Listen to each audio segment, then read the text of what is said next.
This is Season 6 of the Team Roping Journals podcast, The Score. With over 2 million downloads, this is where team ropers talk.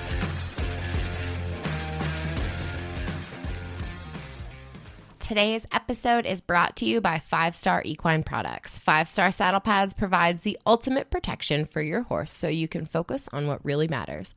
Visit 5starequine.com to purchase the best protection for your horse. Often imitated, never duplicated. Hey everyone, this is Chelsea Schaefer. I just got off the phone with the one and only Jim Brinkman of the Pitzer Ranch. This is an episode that you all have been asking for quite a while, and I finally was able to give you what you're asking for, because I'm pretty sure since we started the Score podcast, we have had fans of the Pitzer Ranch writing in asking if we would talk to Mr. Jim Brinkman. And of course, we were able to. This is the week before the Pitzer Ranch sale, so no better time than the present to talk to Mr. Jim Brinkman. The Pitzer Ranch, as you may or may not know, was started by Jim's grandfather, Howard Pitzer, and now they run about 400 broodmares and cattle on the southern half of their ranch. Jim has been working on the family ranch his entire life. He works there with his children, and he has been producing some of the best rope horses in the sport, from the recreational ropers, the 3s and 4s, the whole way up to the horse that Chad Masters won the average at the NFR on. Jim has been around this sport since the sport started. He has one of the earliest USTRC cards, and we've profiled him before in that regard. So I called Jim and bugged him before, or as he drove home from Texas. He was picking up some horses in Texas and was driving back to the sandhills of Nebraska. So we had a little bit of time to BS, talk about the entirety of the rope horse market. And now I would like to turn this episode over to you. And here's our interview with Mr. Jim Brinkman.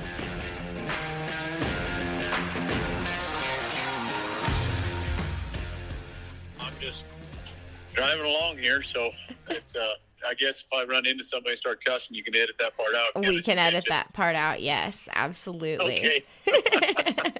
Good. Well, Jim, thank you so much for making the time today.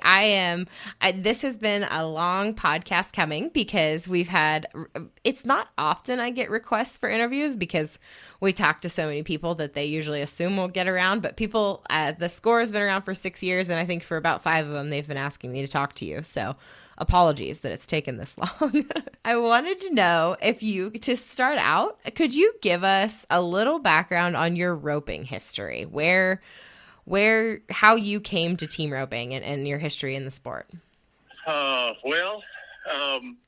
course, my granddad was Howard Pitzer and had the 2-eyed jack horse, and this would have been back in the 70s when I kind of started going to the horse shows with him, and Mm-hmm. they all were showing halter and pleasure horses, and we were pretty good at that at the ranch, and I was a little bored doing that, so I'd go over and watch the ropers, and I just got it just intrigued me, and then I was fortunate enough that we started showing rope horses, and I had Billy Allen and Sonny Jim Orr to kind of mentor me at the deal, and they were 2 of the best ropers in the country at that time, and then we lived in central Nebraska. And Paul Tierney was raised about, maybe 70 miles from us. And we had one of the only indoor barns kind of in the area. And so he would come over in the wintertime when he wasn't off the rodeo and stuff, and rope with us there at the barn. So I was very, very fortunate to be a high school kid that really didn't have anybody really in my family that roped. But I got to be around some of the best ropers in the world. And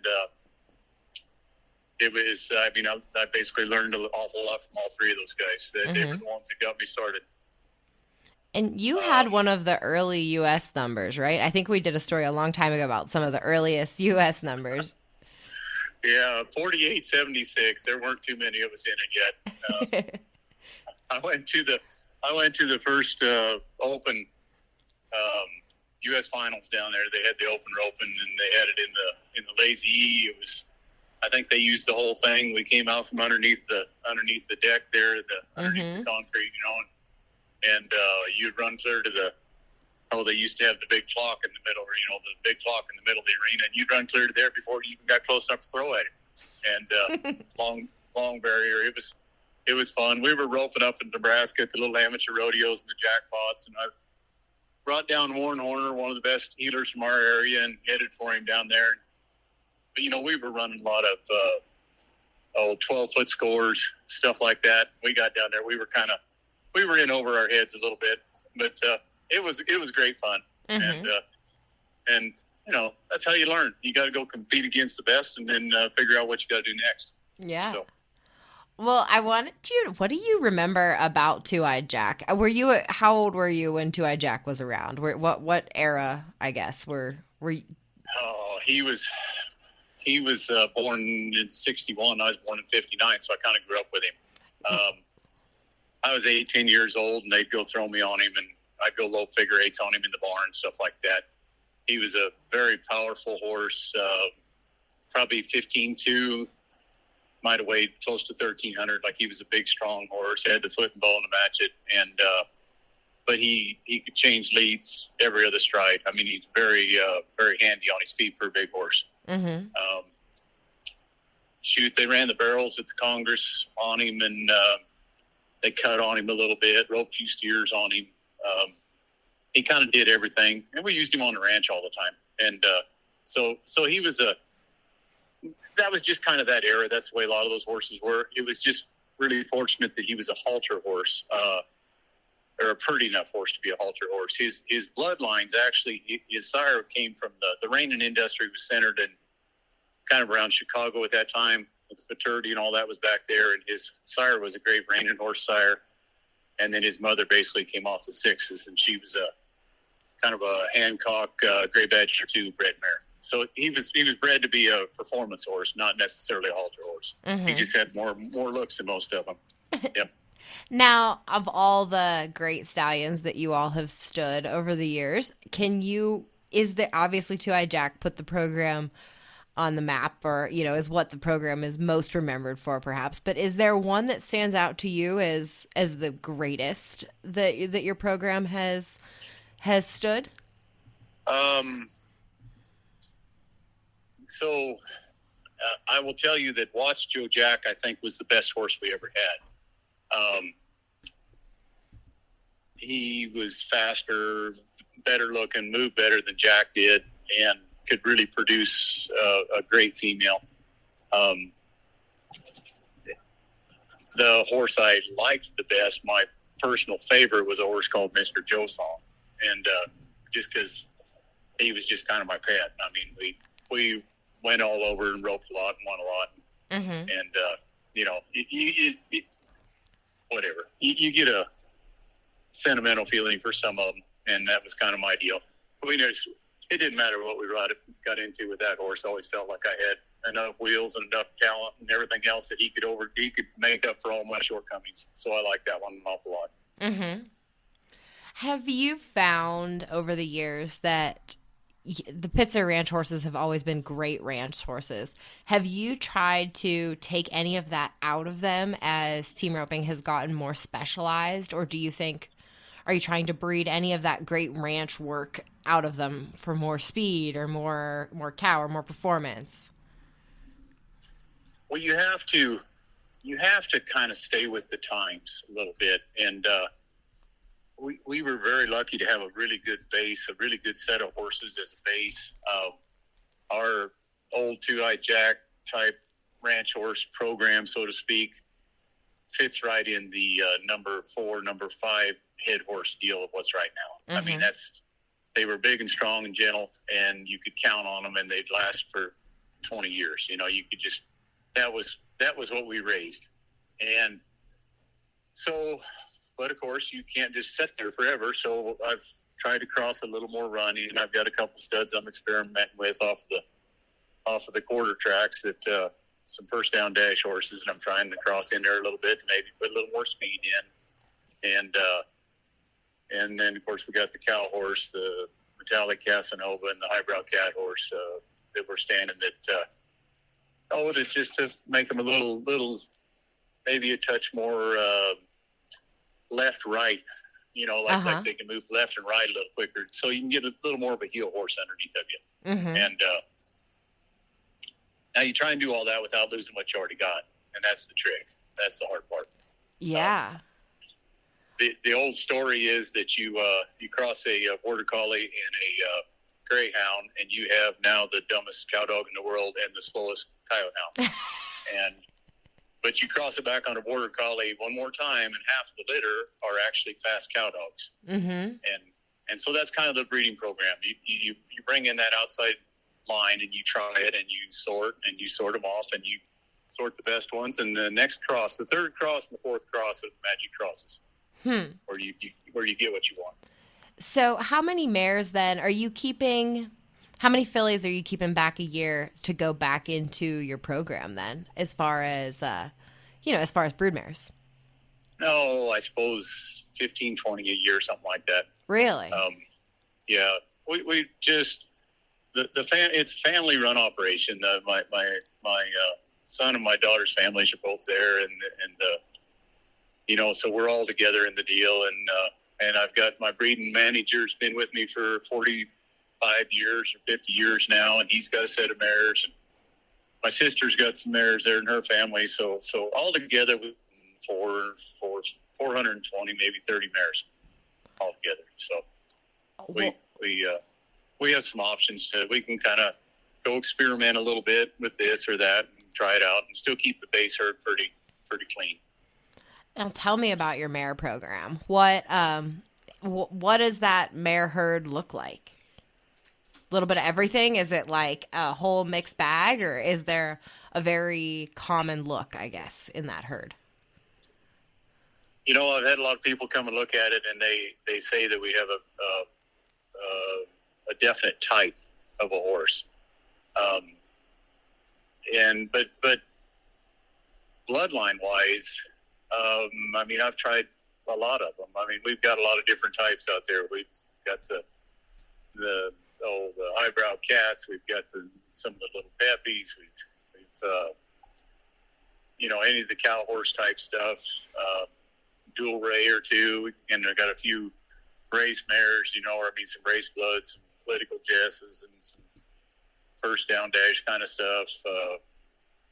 So we try a little bit of that stuff, the half bloods I call them, and I'll keep those back for brood mares, and then go cross back. Then we keep a base herd of basically inbred. You're supposed to say lion bred. Everybody wants to say inbred's supposed to be a bad word. It's supposed to be lion bred, but it truly is. We've line bred the two-eyed jack lines since the late 70s, and keep a base herd of those, and then we cross those outside bloodlines into there on the second cross, and that works pretty good. The inbred herd is very, very consistent. They will just, they can pretty much, I can tell you that he's going to look like this, he's going to ride like that, and that's just the way it'll be. Probably 6 generations now of that. Mm-hmm. So we've got a lot of history there. I've got a young stud that we're standing, a horse named Gold Money Joe, and the stuff that we've ridden and proven and all that all the way through. And but the bottom side went back to an old Pepper Hancock mare and Oklahoma Star cross. And the top side is Oklahoma Star.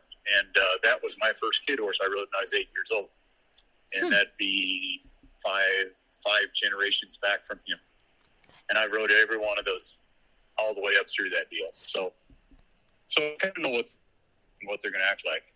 Yeah, that's a lot of mares to have a lot of history on, but it sounds like there's probably not a mare in that 420 that you can't rattle off some sort of history on. Yeah, there's a lot of history there, and we've been fortunate because my granddad started the deal, and he got, I don't know, probably 4 or 5 generations of horses, and I've got to do about that many more myself. So we've been able to. The hardest part of the horse is just generational turnover. So slow that you can't really affect too much with your breeding plans because it takes about 3 to 4 generations to get what you really want. Mm-hmm. And So we've had that luxury of just being there a long time with a lot of horses. And then as far as everything that it like, for example, the many horses that are going to be available in your spring sale, what does their training process look like? Who do you have there starting them, and what does that foundation look like? Well, we train, I mean, yes, we have a training program there at the ranch.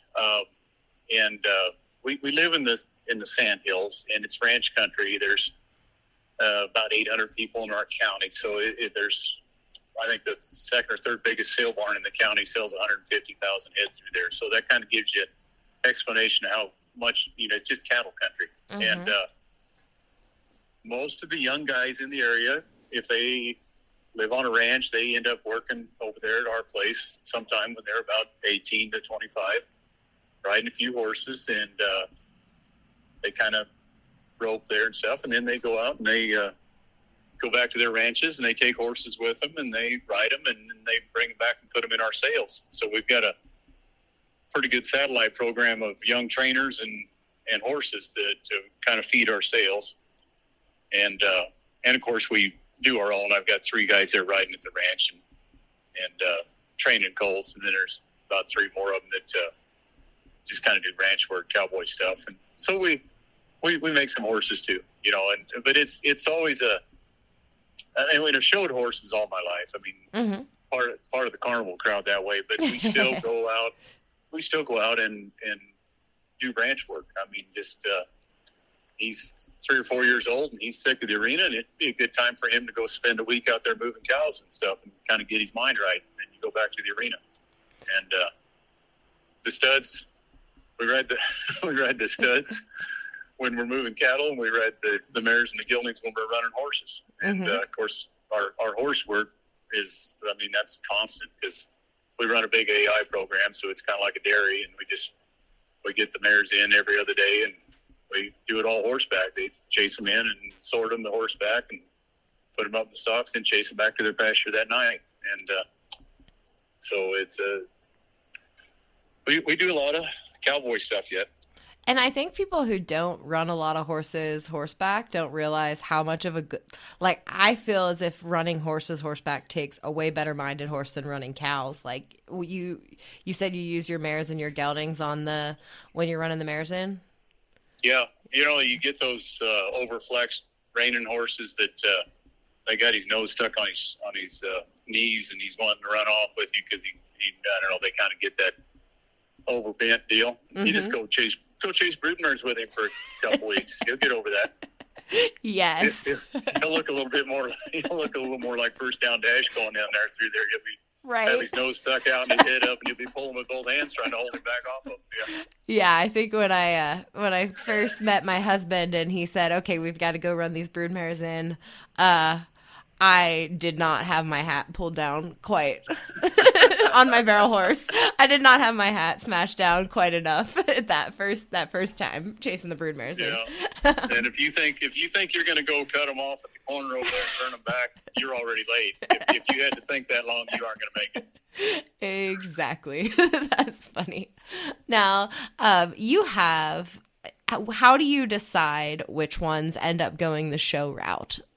Is that something you can call pretty early on when you see them in the pasture as weanlings, or is that something that, like, when they're 2 and 3, you finally start to decide that this one needs to go try to get some AQHA points, or go to the rope horse futurities? On the inbred horses, I can pretty well tell that about 60 days. Someone there around 2 to 3 months, he'll look about like he will when he's 4. And you can tell an awful lot right there. Wow.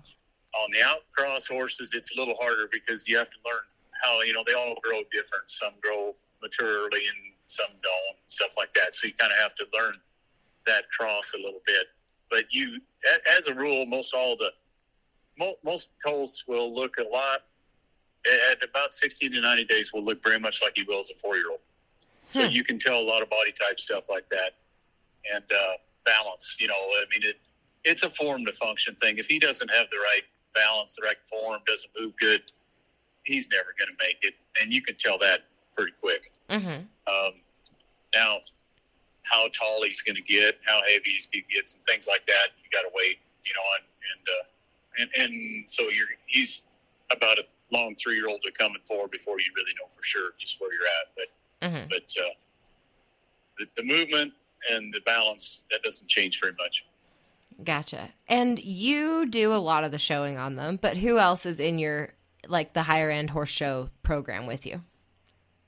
Well, we've got a really, really good metallic cat stud that we're going to use for an outcross. That's with Clay Volmer down in, right down there by Weatherford, Texas. And he won the Derby this year, and just come back. They had him in Vegas at the Stallion Stakes. He won 4th there. If you go read the AQHA rule book about our breed type, he is the American quarter horse. I mean, he's wide between the eyes, got a little short ear. He's 14'3", he's thick. He can move his feet. All the things, short back, just like they wrote when they wrote the breed standard. And we're kind of excited about him. Clay's doing a really good job with him. And I've got a young man working for me, Colin Slinger, that's showing horses for me right now. And taking some down the road. We got about 3 studs he's showing right now. And doing a real good job with him. We're real close to making one of them an AQHA champion, and I think he's got 2 of the 3 qualified for the World Show for this year. And just try it a lot. You just got to go enter. If you're not there, you can't win. Yep. And so is that the metallic Casanova stud? Yeah, the one that Clay Volmer has. Yep, yes. That's metallic Casanova. And so did you raise that horse, or is that one that came? No, I was down at the Cut and Futurity sales, and I saw him go through there as a 2-year-old, and I thought he was about the best thing I'd seen in a long, long time. And but he was too high, and he's 2 years old. And there's so much left to prove on him. I just didn't buy him. But I went and talked to Clay and the owner and kind of told him that basically when they crippled him and decided they were done with him, I'd sure buy him from him. Which they didn't cripple him or nothing, but they did decide to sell him last year, and they called me, and I went down and bought him. And there's just some, you just see some every so often that they just have the stuff, and you just need to get possession of them. And if they'll fit into your program, and that's kind of, I don't know how to say it any other way. I mean, I was brought up that way. We try and raise nice horses. When I see one that fits what we want, and then you just get possession of him and go to breeding on him, and make some good horses. That's our goal. Well, one that you raised that I remember standing out at the Regatta Buckle was Favorable Intentions. Tell me about that horse and how he became a sire. Obviously, you guys raised him, but how did he become part of the program there? Well, his sire was a horse we raised, and it goes clear back to that same old mare I had when I was a kid horse, the old Oklahoma Star mare. But his sire was the honor roll champion head horse in the nation. JDH showed him and won all the most points that year in the nation on that horse, and that would be the sire of Favorable Intentions. Then his mother was a daughter of Mr. Baron Red, and he was the super horse, probably back in the middle 80s.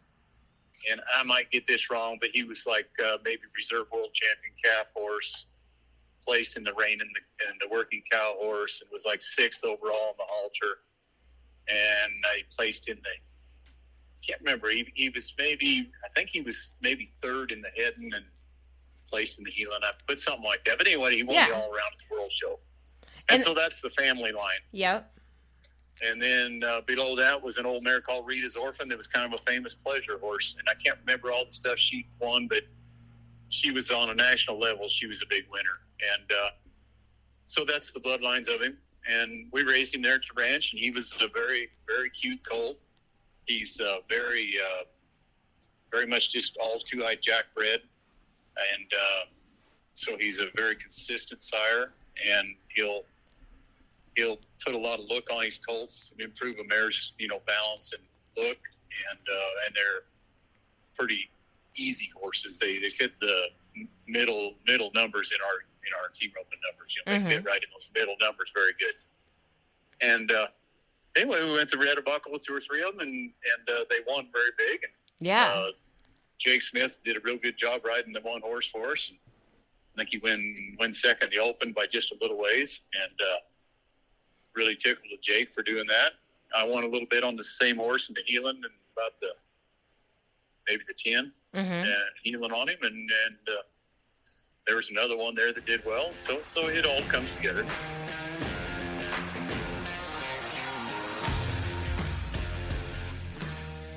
We're going to take a break from this interview to talk about 5 Star Equine Products. They are our sponsors of today's episode.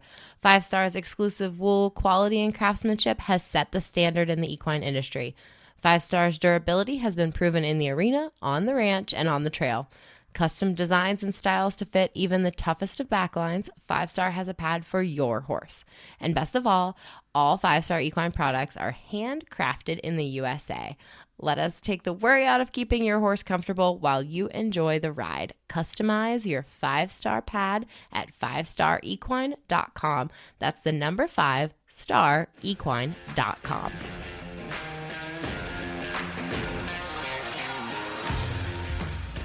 As you've been talking credentials, you've been saying a lot of AQHA World Show stuff, which, of course, up until just recently, those were the kind of things that we rattled off when we talked about rope horses. How have your goals changed at all with the rope horse futurities and then with the Riata buckle as far as what you want to produce? We are in transition right now. What it amounts to is you have to get a record on your horse that is basically held by the AQHA in order to have him in the catalog, to have a record in the catalog, to verify it. That's always been the trouble with the rodeo horses, is there's been nowhere that there actually was a written down record. Some of those were great horses, but nobody could ever find out because there's nothing you can go verify and check.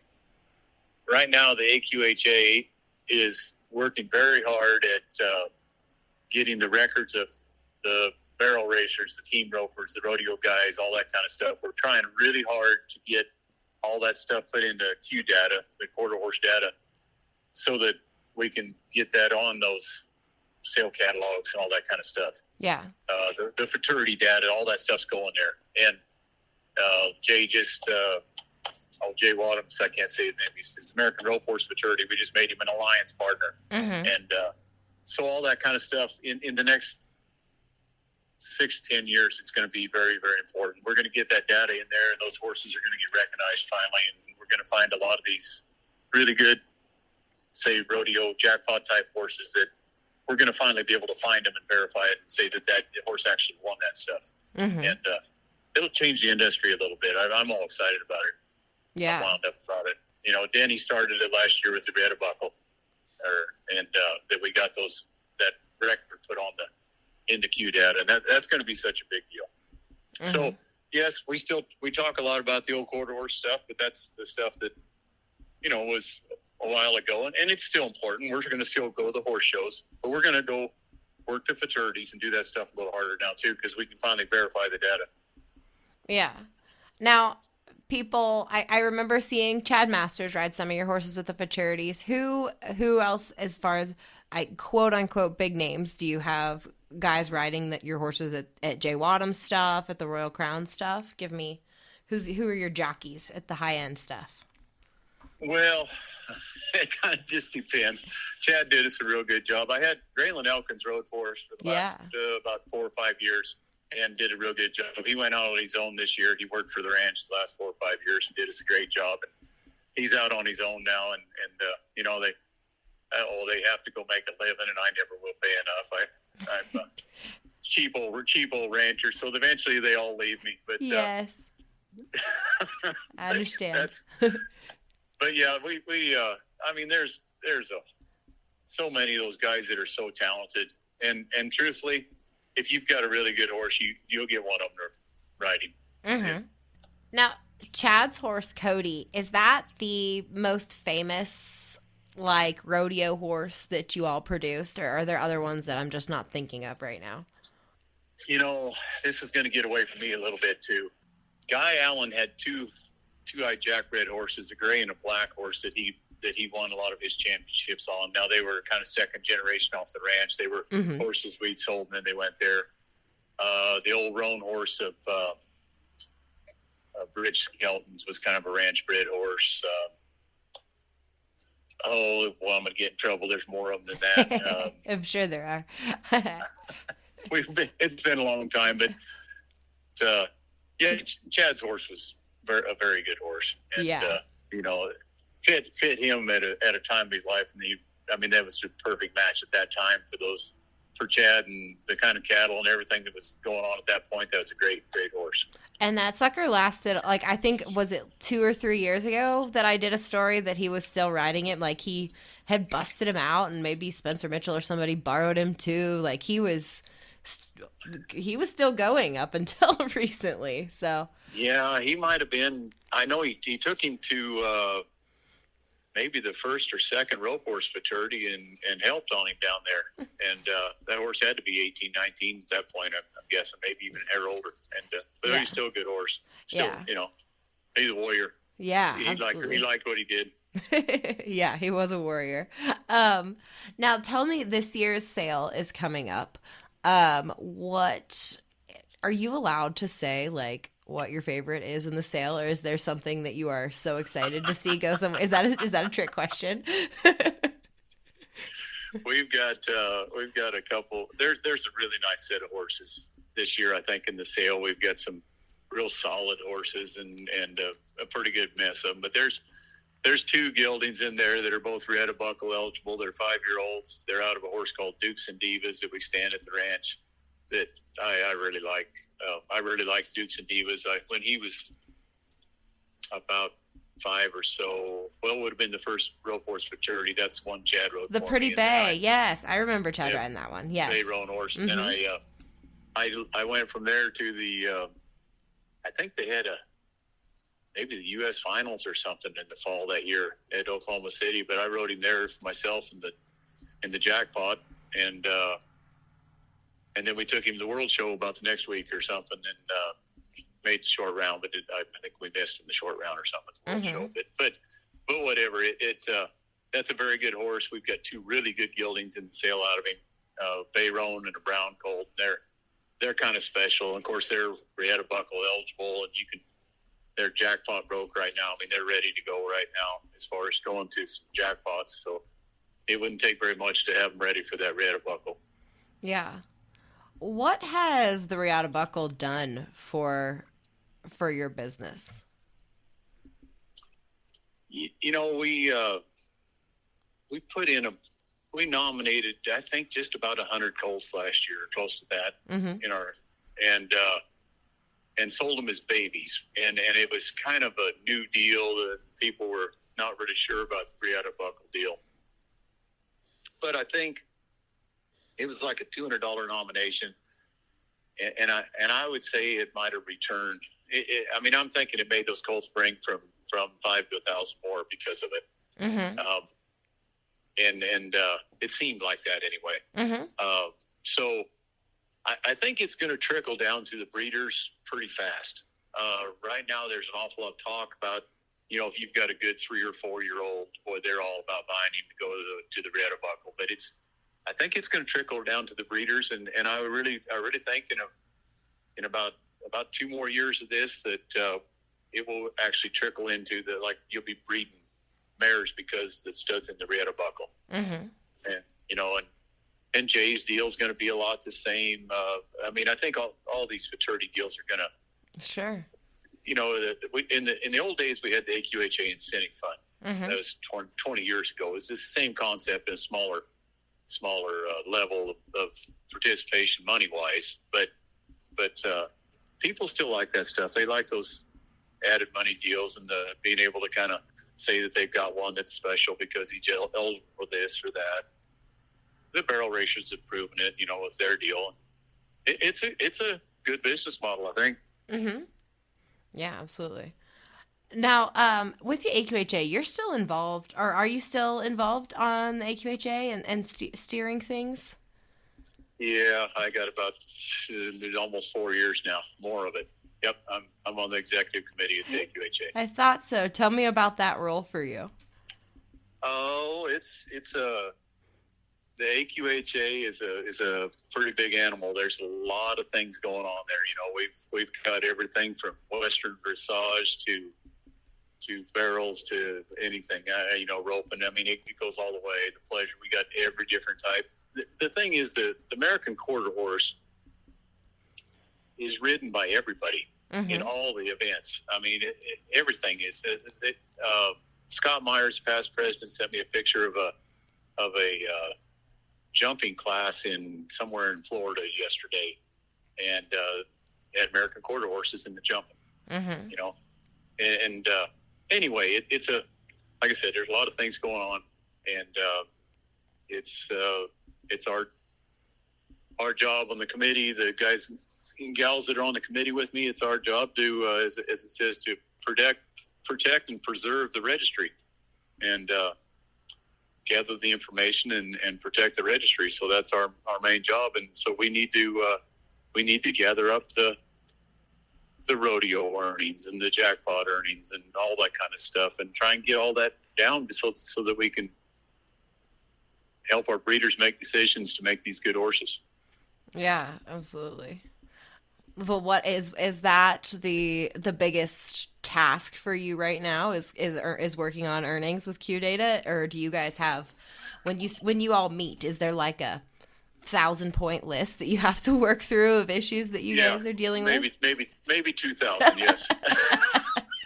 That's what I imagine. Yeah. Yes. I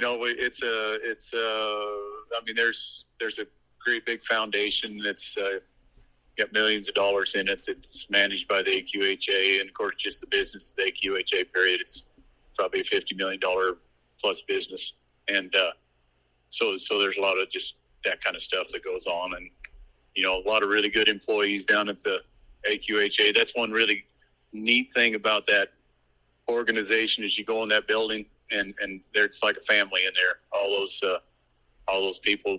I mean, a lot of them that work there have come through the horses somewhere. People that like horses, they seem to end up in the same places. And it was interesting. We had a deal there the other day, and there was probably 40 employees that are working there that have been there over 25 years. Some of them clear up in I think there was one lady been there all 38 years now.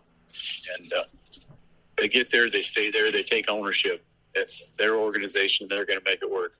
Yeah.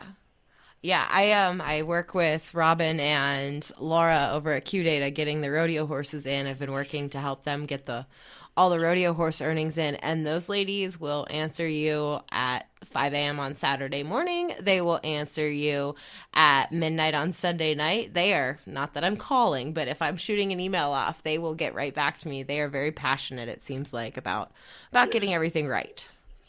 That's the word, very passionate. It's a great organization. And like all of them, there's spots. We have our problems. Our phone system went down, and we tried to put a computer deal in. It didn't work. We scrapped that and got people answering the phone here about 2 months ago, and suddenly everything started working better again. It's we make mistakes, but we're trying hard, and there's some very good people that are working on it. Yeah, absolutely. Well, is there anything else that we should talk about, Jim? Anything else that's top of your mind in the horse industry that we haven't gone over? I don't really think so. I think we're in a really, really good time. Yeah. We are raising really good horses now. There's lots of different ways you can go. You can compete in about anything you want to. The level of competition just gets better and better, and the horses are basically getting better and better. Economically, it's been really solid here lately, and I think it's going to stay pretty good for a while yet. Anyway, it looks good. We went from, in about the middle 2000s, we were running about 140,000 head of colts a year registered at the AQHA, and it went down to about almost 65, 70 at the low. Probably, I don't know, probably about 6-8 years ago, maybe. and we're gradually working back. We're going to probably register 90-some thousand now. Mm-hmm. But if you think about that, the team ropers can probably use 40,000 of those just for themselves. Yeah.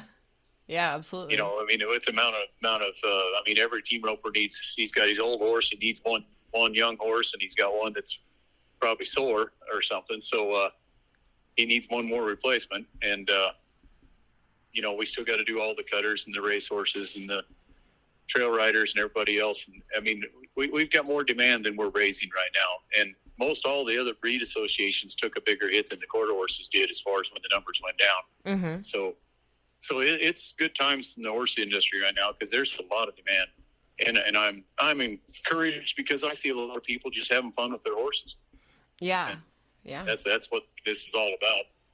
Yeah. There's a level for all of us to go play and really enjoy ourselves. Yeah, it sure seems like it. And I've been flipping through this catalog. If anybody's listening to this episode and here's like a little click, click, click, that's me flipping through. And it looks like so many of these horses do have people having a good time with them. Like there are lots of using pictures and lots of roping pictures in the catalog that you guys have for your spring sale.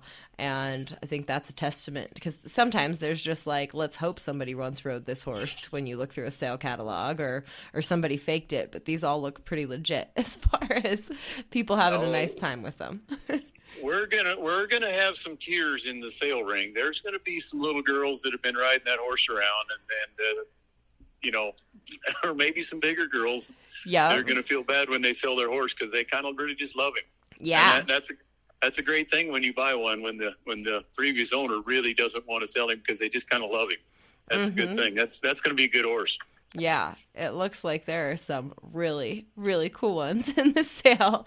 And then you're going to have this many or more that sell in the fall, correct?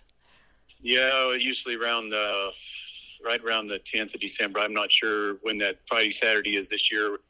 We will sell basically the same as the spring sale. We'll have about close to 300 kind of rope geldings and mares and brood mares and stuff. And then we'll add another 350 to 400 baby colts on there. So we'll sell about 700.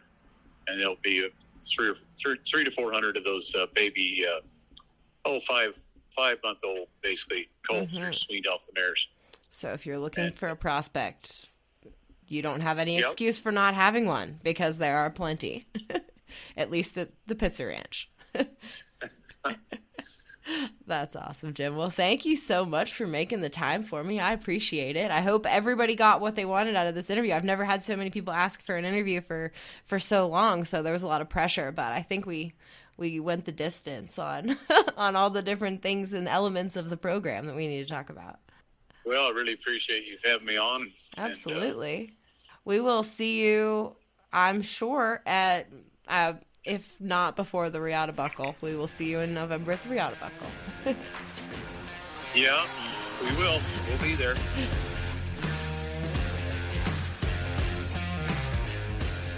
Thank you so much for listening to today's episode. Again, thanks to our sponsors at 5-Star Equine Products. Whether you need a work saddle pad or a pad to fit your unique style, 5-Star has you covered. Hard to fit horse? No problem. 5-Star has been successful in helping with the toughest backlines. Visit 5-Star's website at 5starequine.com. That's number 5, the word star, equine.com to customize your pad or correspond with their fitting specialist.